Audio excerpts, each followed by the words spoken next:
This is not financial advice. I'm recording my thoughts about PayPal holdings. PayPal just released their earnings and the stock is down by 12% and it is currently trading at about $65 with a market cap just under $70 billion. In my opinion, PayPal at $65 is a buy, and in this video, I'm going to give my view. PayPal is a huge company with an ecosystem of multiple services. As you can see on my screen, we are very familiar with Venmo, which is their peer-to-peer payments platform.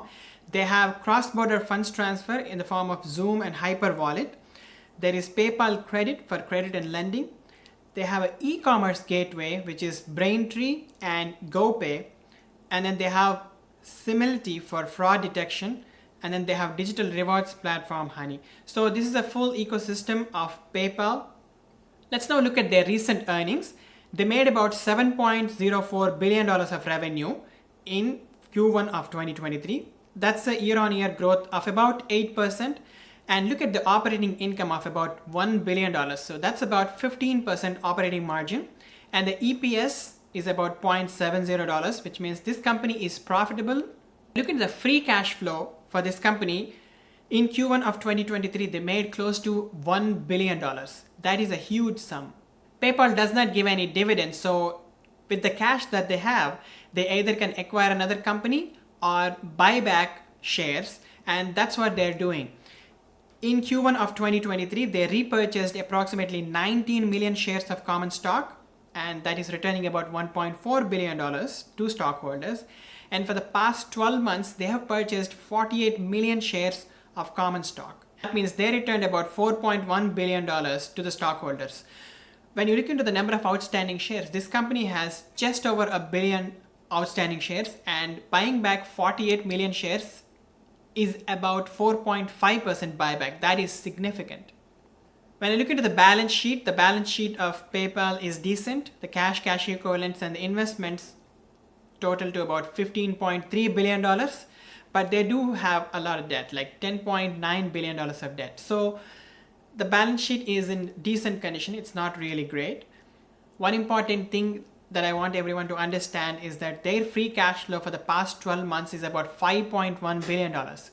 Compared to their market cap of about $65 billion, this is significant amount of free cash flow. Let's look at Q2 of 2023 guidance, which is the main reason why the stock fell. They're expecting close to 7% growth rate, and if you adjust for the foreign exchange, they're guiding for about 7.5 to 8%. And they're looking for a GAAP EPS of about 0.81, which is really good. And for the full year of financial year of 2023, they're guiding for the GAAP EPS of about $3.42. That means for every single stock, which costs about $65, they're going to earn $3.42. So that makes the PE under 20, which is very attractive. This company has historically traded at a much higher PE. A PE of under 20 is actually good. Let's look at the valuation for this company in 2027. I'm going to give two cases. One is a base case based on which I'm going to make my investment decision. And then we have a great execution case, which shows the upside if they execute really well. And let's look at the base case now. In 2022, they made about $27.5 billion of revenue.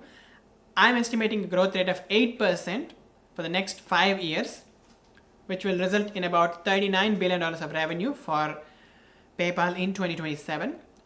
The operating margins varied between 15 to 20%, but for this kind of business, if they can build some efficiency, 15% net profit margin is not at all difficult. So I'm going to assume 15% net profit margin. By the way, in the recent quarter, their net profit margin was about 13%. But we're in a very tough macroeconomic condition, and of course, there's a lot of competition, but PayPal has an ecosystem which gives them an edge, and they can definitely make 15% net profit margins, in my opinion. So with that, they can make about $6 billion of net income in 2027. For a company that's growing the 8% and has 15% net profit margin, I'm going to give a cash cow multiple because it's a big company, which is 15. And based on that, the 2027 market cap would be about $89 billion.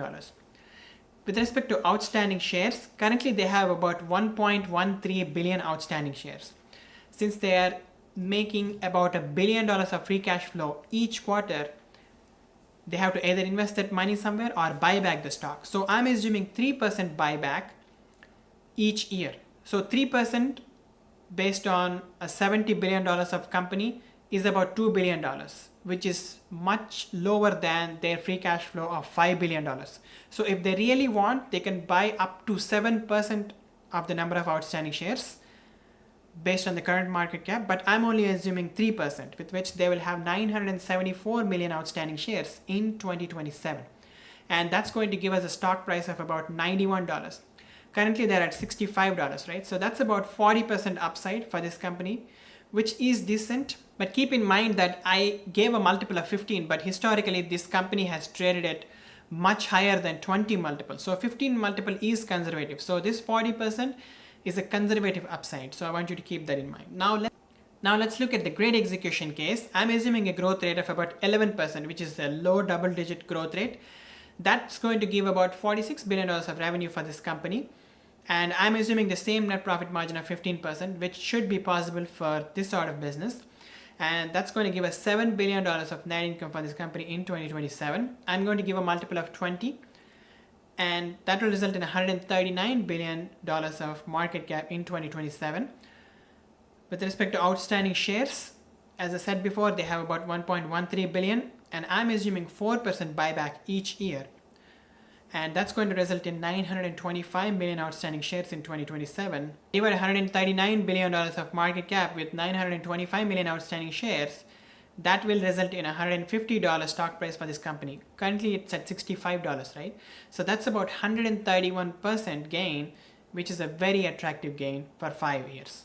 In conclusion, PayPal at $65 is a buy in my opinion. I'm seeing an upside of 40% in the base case and about 130% in the great execution case. Let me know your thoughts in the comments. Thank you so much for watching.